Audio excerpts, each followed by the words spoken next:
episode of Cigars N Shots. I have a dear friend of mine in the studio with me today, Felecia, all that in a bag of chips, Howell. Got some dip. Yes. Hi, I'm Felecia Howell. I live here in Los Angeles, been here many, many years, a native of Richmond, Virginia. Studied film at Howard University, moved to North Carolina, did some work in live theater, came back out to California to do my graduate work, got the MFA in the producers program for theater, film, and television, started producing music videos, and then the journey began. Got it. Okay. So what brought you into film? I mean, I know you went to Howard and studied, but what took you to Howard? Well, when I was in high school, I bought a camera, a little 35 millimeter camera, and just fell in love with photography. And my mom saw that, and she invested in a few lenses for me, which we know lenses are very expensive, so I was appreciative. And I just played around. And my freshman year in school, I had an advisor that asked me if I had ever really thought about moving pictures, and I hadn't at that time, but that piqued my interest. I was curious, took a few film classes, and fell in love with it, fell in love with the medium, the power, and it just took off from there. Got it. And what was your goal in film at that time? What was your goal? Well, I thought, this is a funny story to me.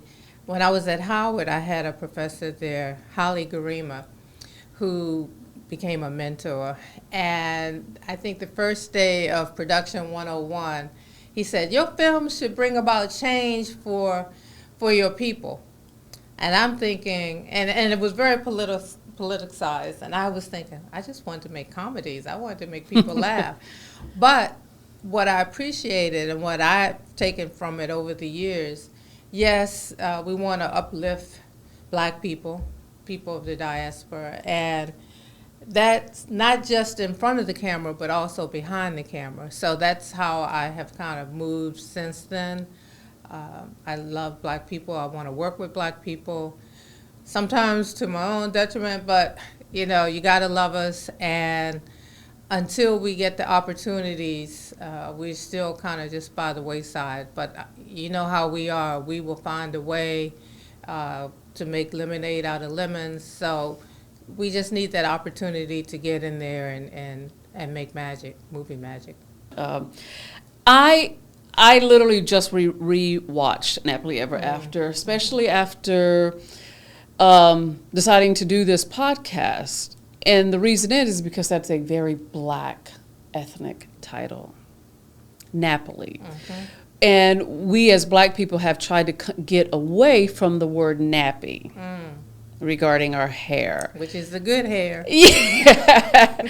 Yeah. So we've tried to get away from it. And so hearing a title like Nappily Ever After only intrigued me more to do a little bit more research on Nappily Ever After. And I'm going to go ahead and get you one too, even though I saw it. So Nappily Ever After, the writer is a white 66-year-old man. Mm-hmm. Now, he did adapt this from a book that was written by a black woman, Trisha Thompson. Yes. But at the end of the day, Netflix or somebody chose a 66-year-old white man to write this story. Got issues with that. And I, in watching the show, the movie, now after knowing this, you can dissect the movie now a little bit better. Yes. I was able to dissect it a little bit better and realize that they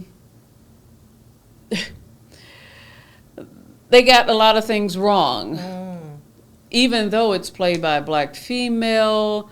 Matter of fact, the director isn't even black. I know. She's Saudi Arabian. The DP is a white 70-year-old man. I saw. Music composer, white 61-year-old man. And what I've said was slew of producers who are not black. any POCs. So when you see something like this and then you watch it, the story is very foo-foo. It's very generic because she's gets upset because she gets dumped or whatever. She doesn't get asked to marriage, and it's like, if she's supposed to be a strong black woman, that shouldn't be the thing that causes her to actually shave off all her hair. And I love Sanaa Lathan. I think she's a great actress, and I don't mind her in this role. But what I probably do mind is that somebody like her didn't fight for representation of us in the behind the scenes. Thoughts? Well, I mean, I'm right there with you on that. I wonder how hard she fought, if she fought, because I know either way it would have been a fight. When I look at the producers involved, and this is where it gets tricky. We have to look at where is the money coming from. And obviously a lot of times when that money comes through, that can dictate the moves that get made. So we want to get the story out there. I would like to think more of us than not want to have a person of color behind the camera as the DP. We'd like to have a black editor or a person of color, and I'll just say black, but I'm saying person of color, in all those key positions. But again, it comes down to who's paying for it. And you know, a lot of times that wields a big sword and a lot of power getting these projects made. I'll let that settle for a second. At the same time, if we just got the shot. Now, of course, we all want to get the best in the game. And granted, there are a lot of people who aren't of color who are very good at their craft. And yes, we want the best. However, in order to become the best, you got to get the time in. You've got to get the practice in. You've got to be able to hone that skill. And if you don't get the opportunity, then you just kind of still lay in the shadows or keep just cracking at the wall until you get that opportunity. So it's that catch-22. Obviously, I've been on some sets where I'm the only one on set. But then I'm on sets where there are more of us represented, and it's just such a wonderful dynamic to have people of color, especially if we're telling our story. So that's where I fall on that. But yes, having a white man write this, you couldn't have gone to the other end of the spectrum than that. So because we know there are more than enough qualified people of color screenwriters that could have adapted that book. Absolutely. I agree. And when you see, and again, this is not, I just want to make sure that we're aware. It falls on us sometimes to, if you get that project, especially as a lead, we already know actors and actresses are getting their time and space in front of the camera. But what about those people behind? Exactly. So because nobody else sees them, nobody cares what they are. As long as we're represented on screen, we don't fight about it. We don't fight for it. So we as POCs, black, I'm just going to say black because that's what what we are. We actually have to take it upon ourselves to research, hire, and bring on somebody. When you notice a show that has an all-black cast and then you see a white makeup artist, there's it's mind-boggling. Exactly. we're just finally getting to where, I don't wear makeup, but we're just finally getting to that place where they're actually making makeup for us. So when you see something like that, it's like, have you worked on enough? You don't even apply makeup to yourself every day. What do you do? And okay, so we're going to get into you, because as a scripty, I don't think Script Supervisor has a gender or race per se. But when you're talking about a show that is called Nappily Ever After, and their dialogue is Black generated, they're talking about Black stuff. As a scripty, what does that feel like for you? Because you can do any sort of, you can do any sort of genre, but what does that feel like for you as a scripty? Well, for me, things that I'm looking out for, or listening for, with the dialogue, I'll start there.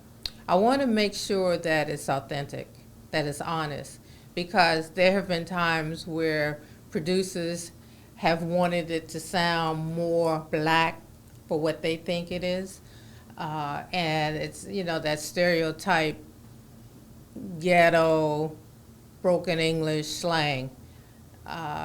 Some of that's fine, depending, again, on the storyline, but that's not how many of us talk anymore. Right. Fortunately, we have now gotten decent education, many of us. Even when we're in the street, for us, the cool thing with us, we know when to turn it on and turn it off. So I just want to make sure that, the stories or the dialogue isn't sounding like something somebody else wants to hear, as opposed to being true to the story. It's interesting you mentioned makeup again, and I'm right there with you. It's nothing worse than having a person of color in front of the camera and all you see is powder. Yeah. And they think that's what they need to do in order to light that person. Now, I've worked with some people of color, Black gaffers, coming up that didn't quite get it right. More than enough white gaffers who definitely didn't get it right. But then there are those who are spot on. And I think especially something like lighting, makeup, hair, we need to be reached out to first. No questions asked.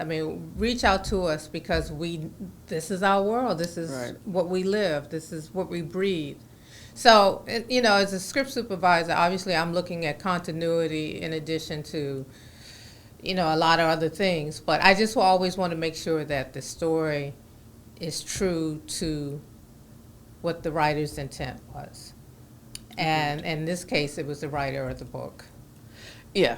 In this case, and I unfortunately haven't read the book, so I don't know how much he stayed on point. Yes.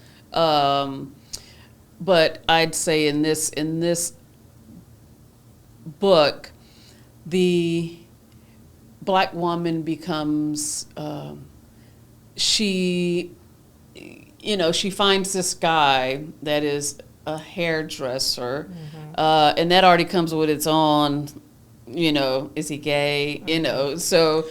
And I will just say that was Lyric Bent, who I've worked with, just a gorgeous man inside and out. So I was very pleased that he was casted for that when I saw this movie. Yes. Good. So so you see him, and then you see her being ashamed that he owns a hair salon, and that he's making some, coming out with some good product for Black hair. And then, of course, he blows up. The angry Black man storms out. Oh, you don't like what I do. You're ashamed of me. It's like, listen, dude, first of all, I've just met you. And I know, film fast forward stuff, but this actually didn't fast forward that far. Right. And you try to think, my God, is this the quintessential? Is it always going to be the upset Black woman, the angry Black woman that gets all wound up over his job even though he makes a living and clearly had a beautiful house. Taking care of his daughter. Yeah.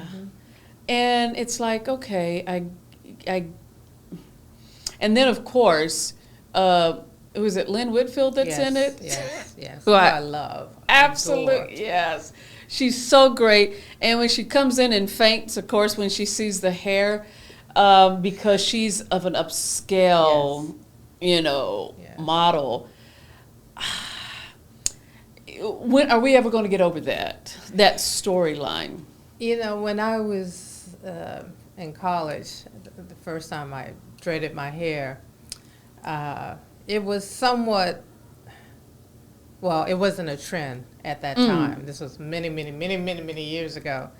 And I remember I was sitting on a bus one day, and this older black woman was looking at me, and she did not waver in her stare and her body language, and I read everything. And all I could hear in my head was, Lord, child, what you done did to your hair. Yeah. And I went on to think to myself as I was looking around the bus, no, it's not fried, dyed, or chemicalized. And there was, I decided to write some more with that, and I actually did a little short film around it. This was, as I said, many, many years ago. But when I look at the whole hair situation, and this is where we start to peel back some layers of history. We know that once Reconstruction took place and we were trying to pull ourselves up the few boots that we had, the bootstraps, black women in particular, and men for that part too, but particularly black women, we wanted to identify so closely with our white counterparts. We started doing crazy things to our hair. And it saddens me now that I can't go out, especially here in Hollywood. You're not going to see any natural hair, not much. Everybody's got a weave, everybody's permed. And to take that even to another level, again, many years ago, I had the opportunity to live in West Africa, but you can't go to many places on the continent now where women who have the means will wear their natural hair. So it's a huge industry, and I fault a lot of that, the media, Hollywood.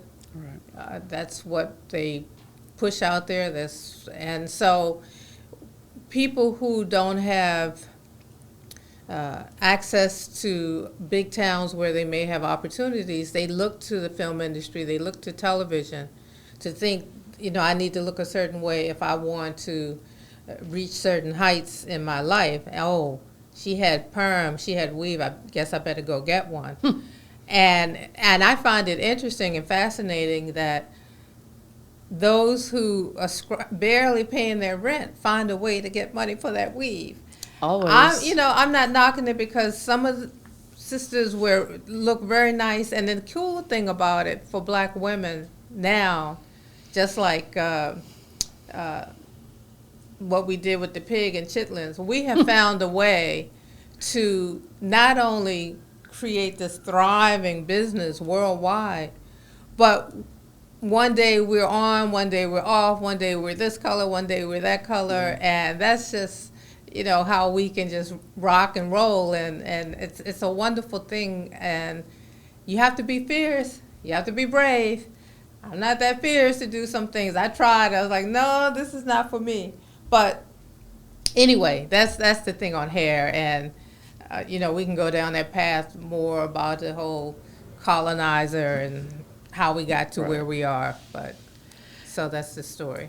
Yeah, and I actually, truthfully, I do commend whoever, I do commend Sanaa Latham for taking the chance to actually cut off all of her hair.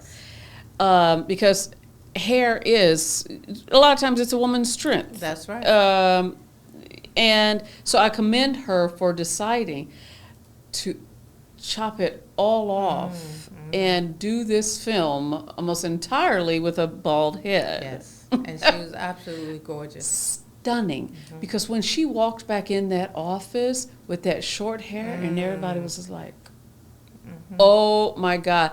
I felt joy. Yes. Now, that was a time in that movie that I actually felt joy, because she no longer was scared. That's right. It's what it was. She didn't put a wig on. She didn't See do- me as I am. Exactly. And I wish as Black people in this, especially in the movie industry, that we can be allowed to be Yes. ourselves. Yes. And thank you for that with Napoli Ever After, because I think that is it's a, you know, it is what it is. It is what it is. Yeah. And again, having a white writer, a white director, a white DP, a white editor, a white music composer. Are you guys hearing? That's 4 top. That's not even the producers, because all the producers are white. That's 4 people that have decided to tell our story. Exactly. Because what most people don't understand, yes, the actor is there and is the one on the screen, but they're only delivering what somebody tells them to deliver. Yes. And, you know, I could also just say, again, go back to the producers. They know what sells. Mm-hmm. They know we need to be in front of the screen. Obviously, when you touch the topic of hair, you're going to pull in the Black female audience. So it's a business. Yeah, it's a business. It's a business. But so I'm going to go into some of your projects. So you did a short Last Wish. Yes. That's yours. Yes. Tell us a little bit about it. Tell us your process in the writing, development, shooting, crewing. Yes. Well, I had gone through a film workshop and a diversity and inclusion workshop that was promoting people of color, women, veterans, LGBTQ. And so I went through the workshop, and the workshop we had to produce and direct a short. We had to come up with something that we could shoot in or under 15 minutes. Mine, I think the total running time is 11 minutes. I have always had a curious fascination with death, and not so much in the morbid sense of the fright of it, because the older I get now, that I've come to find ways to celebrate life more so, and it's one of those things that I can't control. I can't stop that clock, that moment. So let's find a way to talk about it. Now, I wanted to do a supernatural piece. Grew up loving Twilight Zone. So this is kind of in that Twilight Zone genre, if we can call it that. Last Wish is about a guy who has to return home to honor his recently deceased sister's last wish. She tormented him as a child, and he was scarred and carried it through his adult life. When he returns home, the only thing that's there is the urn and a note stating what that last wish is. He's upset because their trigger is the moment he walks into the house, flashbacks of what happened. And so when he decides, you know what, freak you, I'm not doing this, her ashes take on a power of their own, upset the household, threaten him again, and then the struggle begins, the fight, and he eventually buries her in the backyard.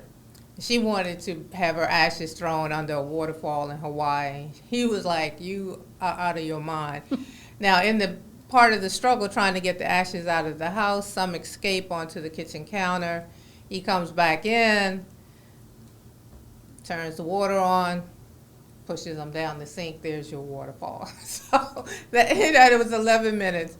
Now, where did that come from? In all honesty, I can't tell you. I keep trying to search the recesses of my brain. I'm like, where did that come from? And I think it was just simply a thought somewhere, and I decided to expound on it a little more. What if? But it was a fun little project. My crew, my DP, my brother, Keith Smith. I had worked with Keith before, and I needed someone that I could trust, someone that preferably that I knew. And the whole process of working with him and or any DP for me is that collaboration. I want the DP to so be in my thoughts and understand my vision that by the time we get to set, there's very little communication between us. There may be a few little things tweak here, but I want him or her to know exactly what it is I'm going for in terms of a look, in terms of a mood. So that is the process with my DP. We spend time, we talk, we go over shots, framing, lens, etc. Same with my gaffer. Lighting is crucial. Lighting is everything for me. It can set your mood, not only the look of the project, but the mood that it can put the viewer in as well. So I had a brother who was my gaffer. I was very pleased with.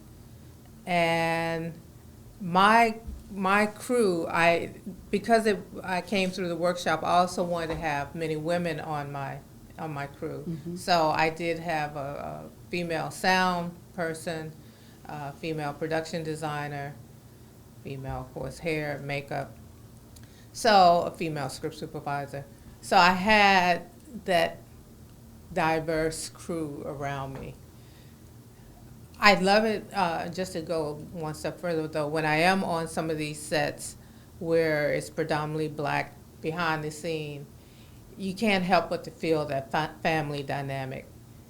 We're about the business, but we also find ways to laugh and just keep it going. So that is always a thrill and a joy when I get to work with those crews. Yes, absolutely. That's and it's and I would assume so. We're trying to push for inclusivity, yes, diversity. Yes. And it's not that we're pushing just for the black man. We are pushing for the best for the job. Yes. But we're also pushing for somebody that we have some sort of connection with. And not to saying that we can't have that with our white counterpart, because at the end, what if they said, well, we have the better connection with the white counterpart? And you're like, I get it. Yes. It's absolutely. Yes. We're not saying what I'm trying to get across is allowing for more diversity, and that's we're the trifecta here. Yes, yes, yes. We're the trifecta. Yes. So not only do I push for black inclusion, I also absolutely push for female inclusion, yes, and then I can push for a little bit more LGBTQ. Yes, yes. I'm what you see first is black. And so people always ask, oh, Angela, but you're gay. I'm like, yeah, but what you see first is black. I can hide everything else. Yes, yes. I can hide it all. I can't hide black. That's right. Actually, I can't hide female either. But right, exactly. I was like, well, I see you. Yes. So I can't. So I have to go. So my first inclination is to go with black. Because that's what I know. Yes. And it's not to say, like you said, I've been on a few projects where I'm the only black person on that set. No, I don't feel separate because we're in film. Yes.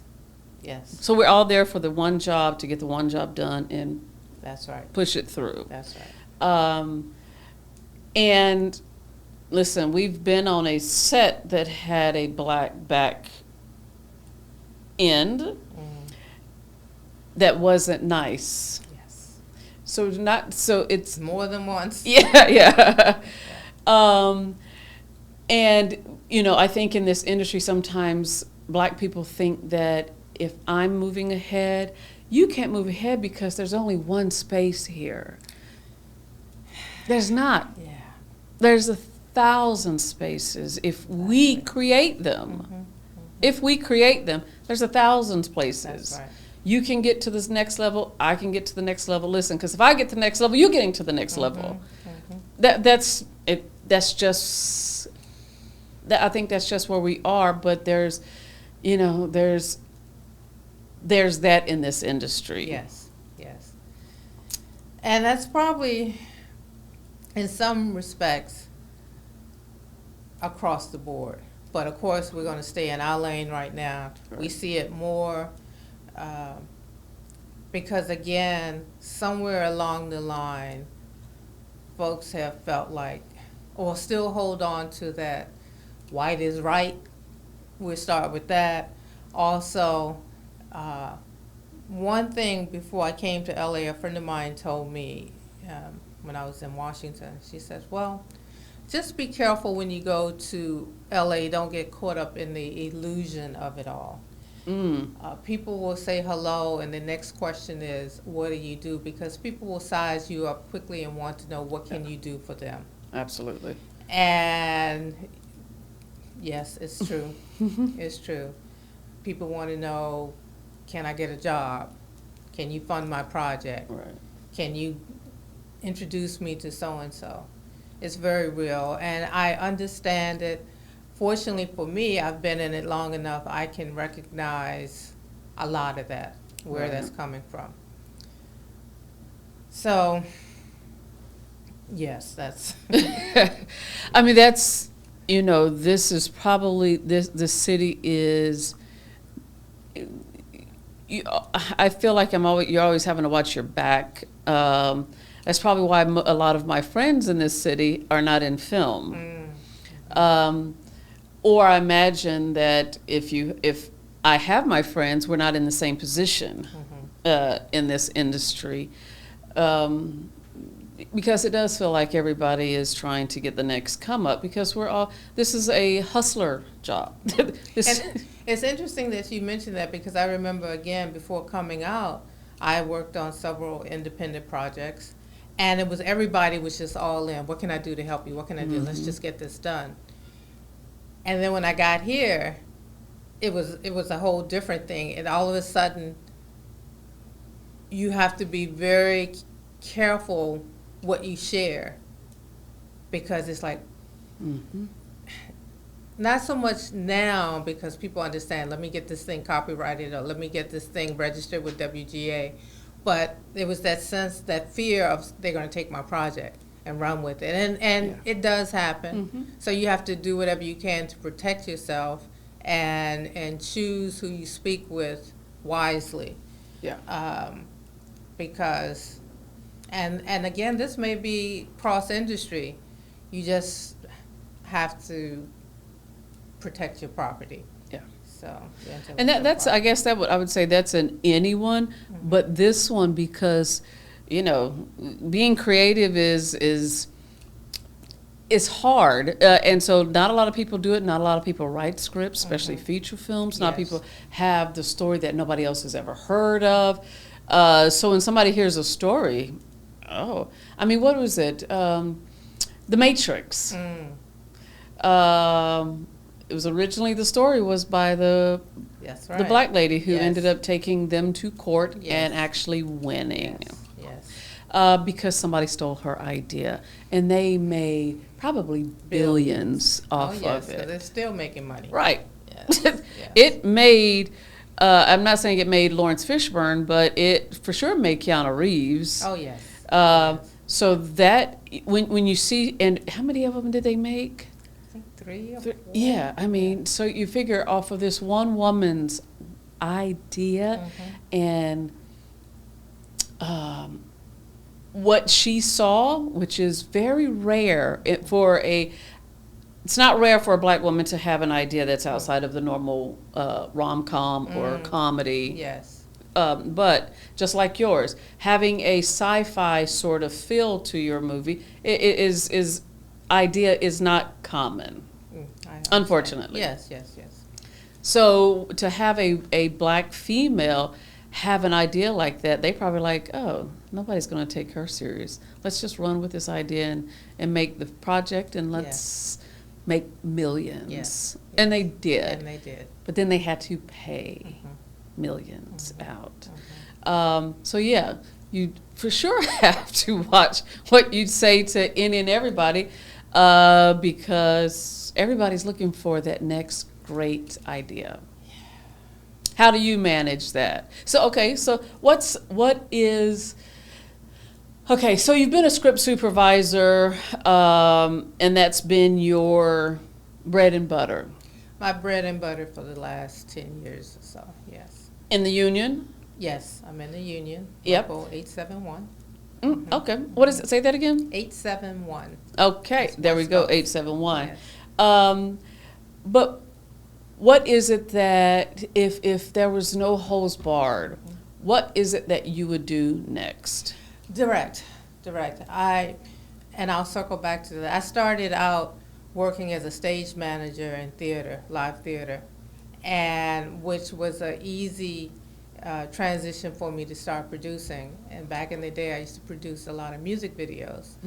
And I would say over 30 years old, you've seen some of those videos, because the company that I worked with at the time in the early 90s, we probably produced 85% of all of the black music videos. So there's a list of acts that I had the opportunity to work with. Share one or two.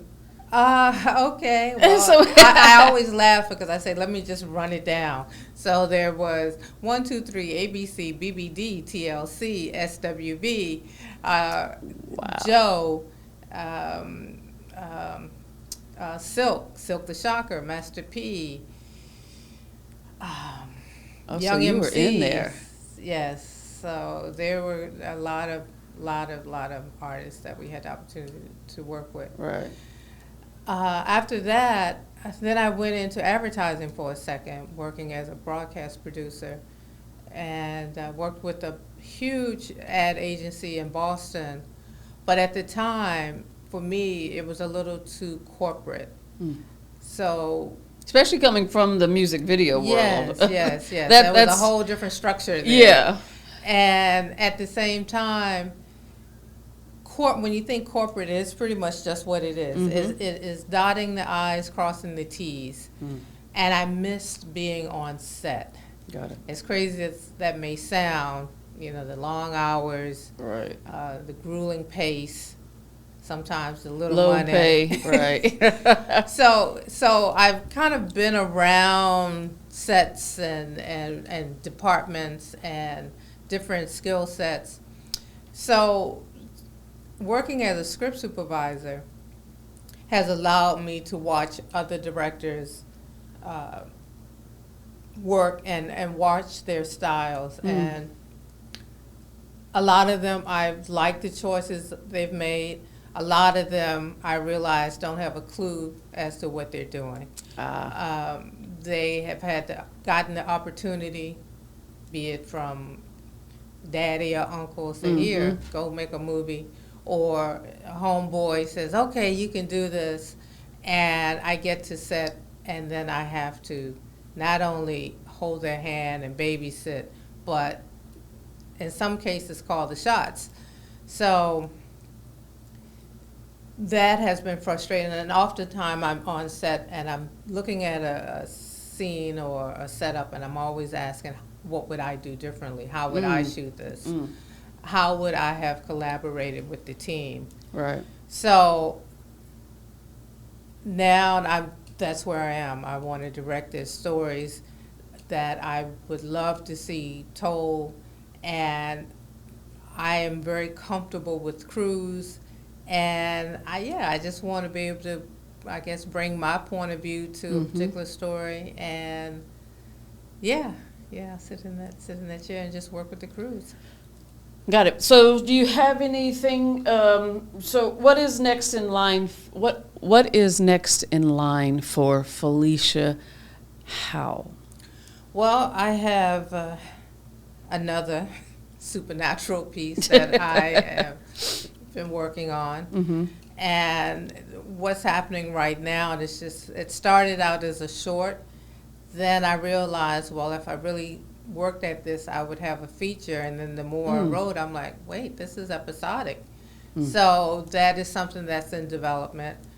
And there are those who recently took a look, fell in love, and so want to introduce a writer to me because I don't push myself out there as a writer. Got it. And that is one of the beauties, again, of this industry, the collaboration. So I don't profess at all to know it all. And I want someone around that's going to make the story stronger, my skill set stronger. So that is that's my baby that I'm working on. At the same time, I have a couple of shows that I am hoping to, if not sell, but then get into production. Got it. I have a business partner that we have a slate of projects. So that's the interesting other side of the industry. You've always got stuff in the pipeline, and it's like if I can just get one to hit, one to take off. At the same time, you have to be careful with that because sometimes you can get pulled so many different directions. Right. And a great thing for me, I'm finally at a point now where I can say no to a lot of stuff. The work is there, and working as a script supervisor, there aren't many of us, especially women of color. So I get called for a lot of work, and it has been good. It's kept my lights on. But I am now looking to move from that script supervisor's chair to the director's chair. Good. I was just about to say, so I'm going to delve down the road that you and I are both on, which is older black female. In an industry that, as we've seen with Nappily Ever After, it doesn't matter how old you are. You could be a 70-year-old DP and still get work. That's right. So do you ever put any roadblocks on yourself? I have, from time to time, done that. I get on set and I look around. I'm like, ooh, I'm the oldest one on set. And not that anyone is, intentionally made me feel that. That's me. From time to time, I've had some call me auntie or Miss Felecia, and that's more in the South. But that's not so much my age. That's just a thing out of respect. That's how a lot of folks are dressed, and it makes me smile. And when I do get that, I'm like, oh, you know what? You got younger niece. Do you mind going over there and get that for me? Put them to work. That's right. But as you said, if you have the skill set, and the older you are, the more people know about you and know what you can bring to the table. And a lot of people then will reach out because they want that veteran. It's like, I guess, in basketball or football, whatever. You want someone that knows the game, that can kind of guide you along. And so in that respect, it's okay because there's no limit on creativity. There's no timeline on it. And which, to divert just a little bit, one of the beauties about being in this industry is that it's like a dedicated space that allows the creative's imagination to become realized. And that's the beauty of it. It's the moving pictures coming to the big screen or little screen or even smaller screen now. But it's just that freedom to play and to realize dreams. Now, for some of us, it can take, for some, it'll happen right away. Others, it'll take 10, 20, 30, 40 years. So, and it's all about the stamina. Because I know many who started out who are now doing other things. God bless them.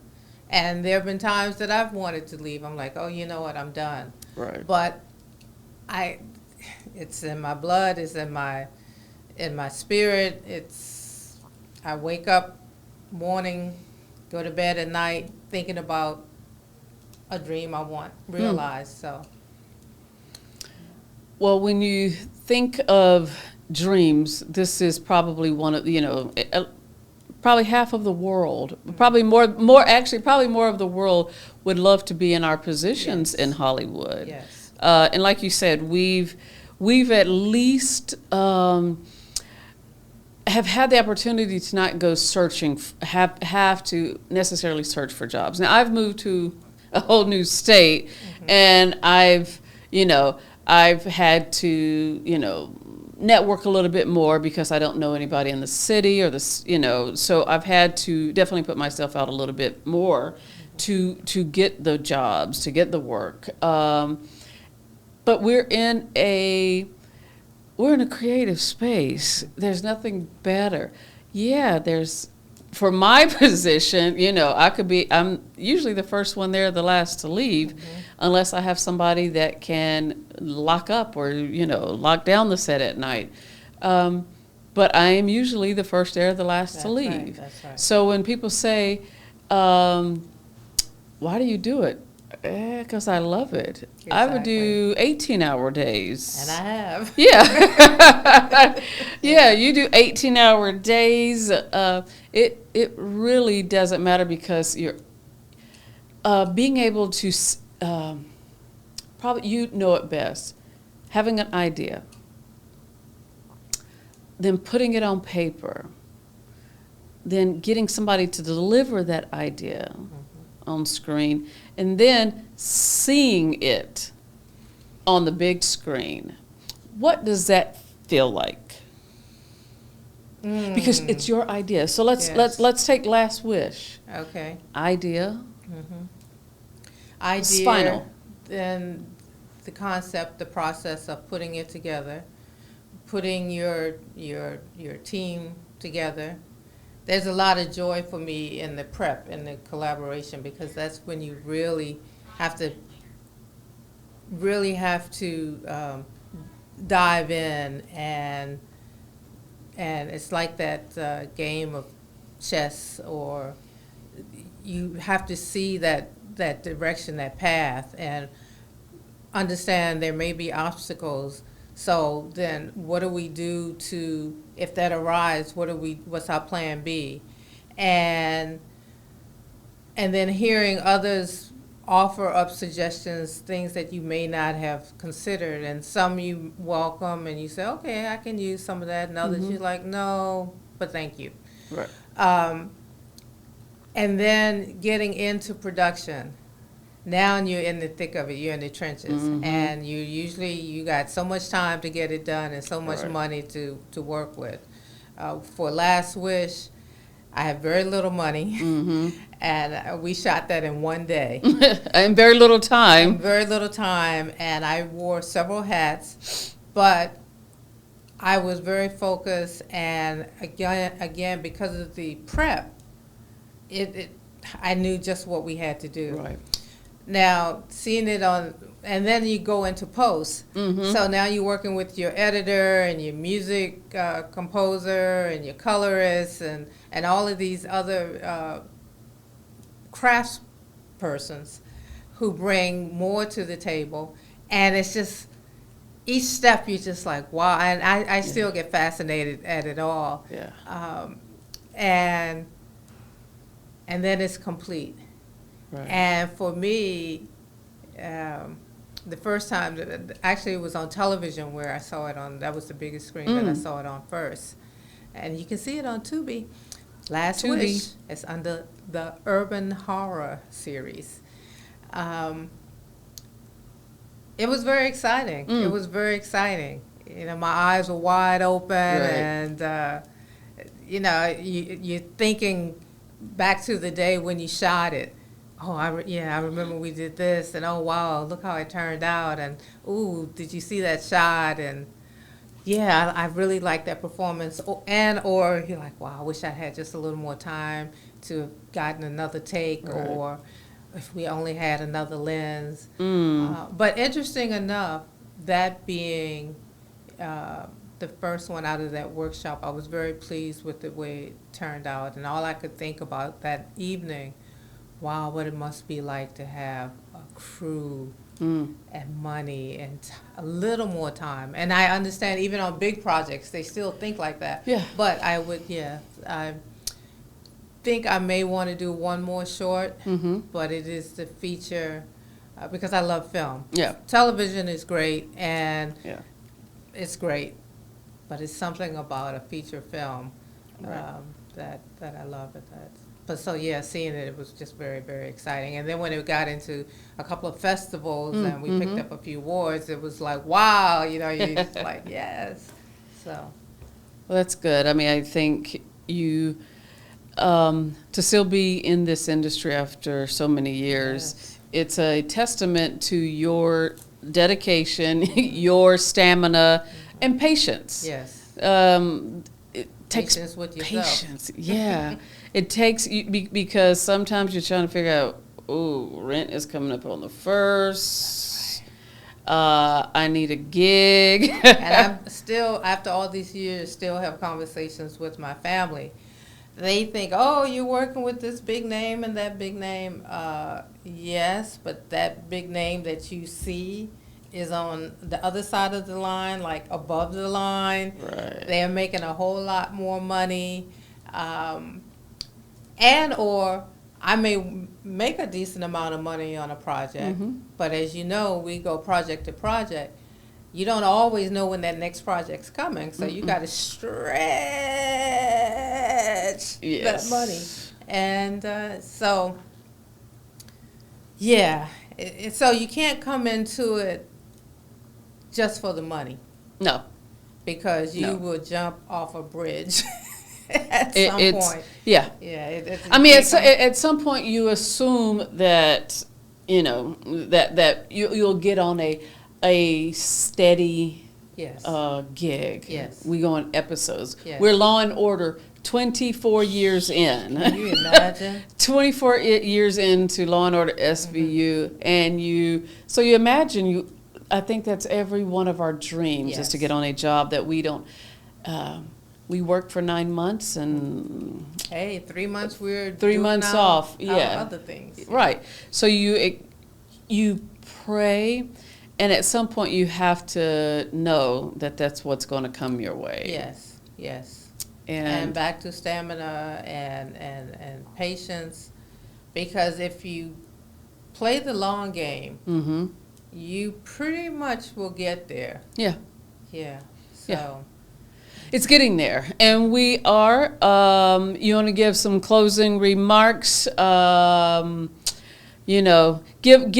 a good word to the young black female who is deciding she wants to get into film. She doesn't want to be an actor, but she wants to try something else in this industry. You're Scripty. Well, I will say there has never been a better time than now. And I say that because obviously we can start with the technology. There is no excuse. Right. Everybody from my grandma to my baby niece can get in this game. Well, maybe not grandma, but you've got the technology at your fingertips. You can sit in your bedroom and make a movie. You don't have to be in Hollywood. You can shoot anywhere in the country, in the world. Stuff is streamed. Stuff is passed across the internet. So you have that. Then the equipment is much lighter than it used to be. You don't have those heavy cameras, those heavy lights. Oh my gosh. That's when I knew there were things I was able to kind of 86 coming along. I'm like, you know what? This camera is too heavy. This gear, these light stands are too heavy. This is not what I want to do. God bless the grips. When I see female grips, I'm like, all right, sis, I see you. Right. Writing is one of those, though often can be lonely, but anybody can write. Mm-hmm. Just write it down. And you don't have to write it all in one day. If it's just an idea, write that one sentence. Mm-hmm. And then just every day, a little bit more, a little bit more. It's just like when you have a garden, you just plant the seed and then finally you see something coming up and it's so exciting. And then you're like, wow, I did that. So if this is something you want to do your best to learn the craft. Right. If you have the opportunity to go to film school, that's wonderful, or take some classes. You don't even necessarily have to get into a degree program, but you want to maybe take some classes to get familiar with some things. And I mean, you can just go to YouTube University. Where was that 30 years ago? Right. YouTube University, you can learn a lot there. If you get the opportunity to get on set, get on set.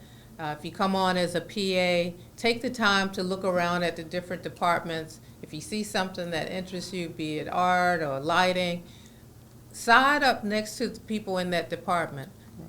You know, ask questions. Tell them you would love to work with them on another project if you can come in as one of their PAs, or, you know, a swing or somewhere that you can get on. Mm-hmm. Get in there. That is what I would suggest.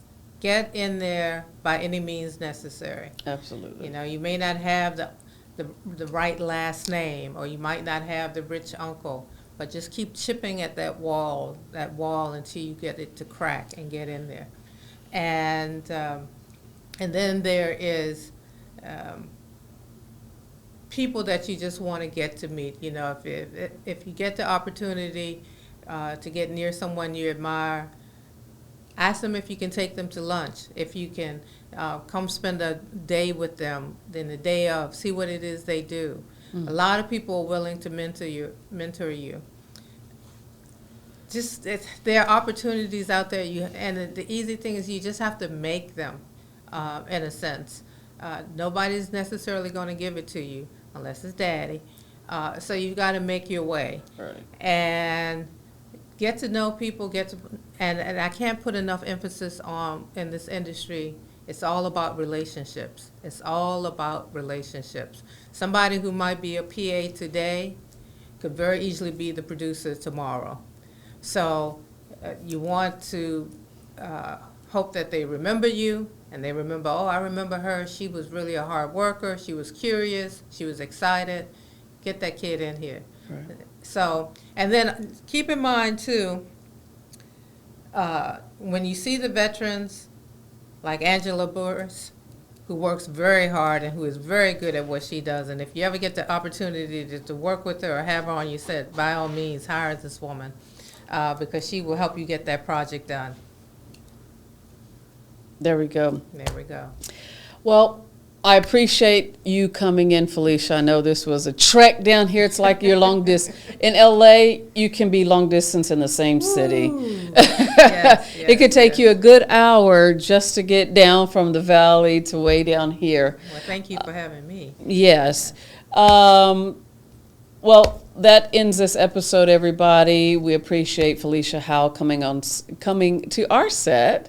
And sharing a little bit about her, sharing with her future, and what that looks like for her. There will be links to her stuff later, but thank you. Thank you.